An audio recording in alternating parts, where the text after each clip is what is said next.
ଶୂନ୍ୟ ବେଦ ବ୍ରହ୍ମାଣ୍ଡ ଠାକୁରଙ୍କର ଆଜ୍ଞା। ଜୟ ଜୟ ବେଦବାନା ସୃଷ୍ଟିର ମହିମା। ଏମନ୍ତ ପ୍ରକାରେ ନାମ ଜପିବ ଉତ୍ତର। ଅନନ୍ତ ଯେ ଦିଗପାଳ ପୃଥିବୀରେ ଧ୍ୟାନ। ଯାହା ଦେଉଛନ୍ତି ଗୁରୁ ଆତ୍ମା ଗୁରୁ ଚେତନା ଶୂନ୍ୟ ରୂପେ ଦେଉଛନ୍ତି ଦାନ।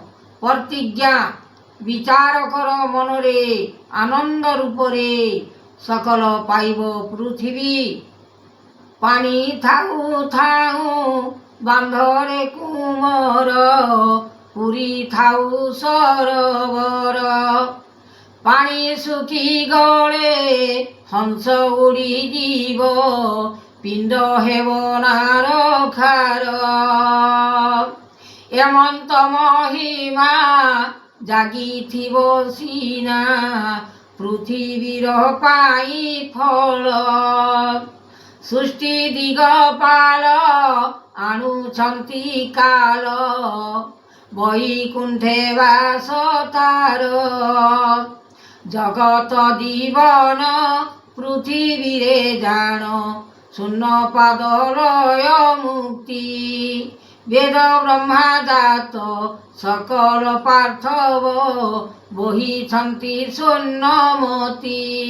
ଉଡ଼ୁଛି ଆକାଶ ପବନରେ ବେଗ ହୃଦୟ କାମନା ଗୋଟି। ନିରାକାର ରୂପ ଜଲିବ ସଂସାର ଜାଗି ବସିଛନ୍ତି। ରୂପ ଅନୁଭବ କରିଅଛ ଦେବ ଶୂନ୍ୟରୁ ଶକ୍ତି ଫଳ। ଯାହା ମନୋବାଞ୍ଛା ପରିପୂର୍ଣ୍ଣ ଇଚ୍ଛା ଗୋବିନ୍ଦ ଚରଣ ଭଜ। ଚିତେ ପଦ୍ମଦେବ ଆସନରେ ଫଳ ସକଳ ବିଚାର କର। ମନ ଦେଇ ଶୁଣ କର୍ଣ୍ଣର ସୁଜନ ଜଗତ ପାର୍ଥବ ଦେବ।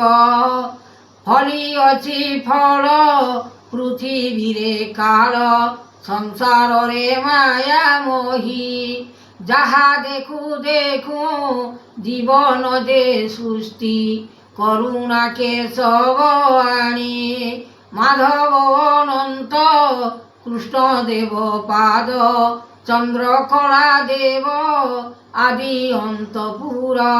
ଲେଖିଛନ୍ତି ଋଷି ଅନନ୍ତ ଯେ ଜ୍ୟୋତି ଗୋବିନ୍ଦ ଚରଣ ଭଜ ନାମ ସୃଷ୍ଟି।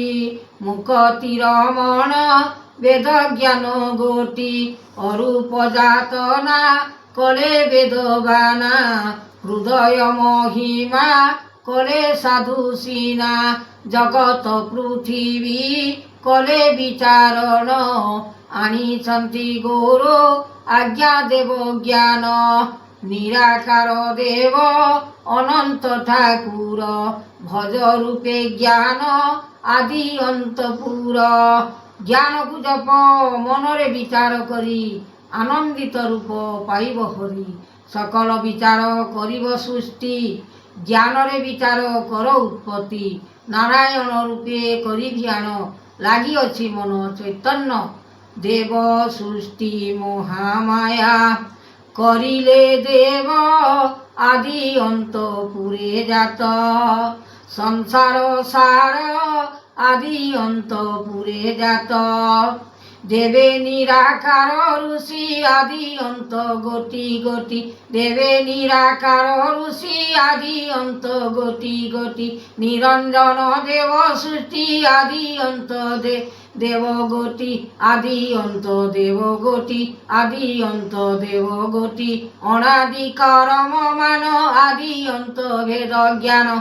ଅନାଦି କରମ ମାନ ଆଦି ଅନ୍ତ ଭେଦ ଜ୍ଞାନ। ଶୁଣ ଏ ବଚନ ନାମ ଆଦି ଅନ୍ତ ବେଦ ଜ୍ଞାନ।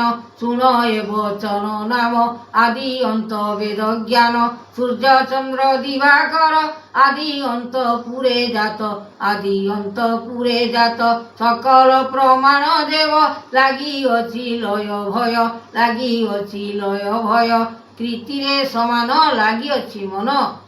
ଏହି ଭାବନା କର ଶକ୍ତି, ଉତ୍ତର ଅନନ୍ତ ଦିଗପାର, ଯାହା ଦେବ ସଂସାର ସକଳ।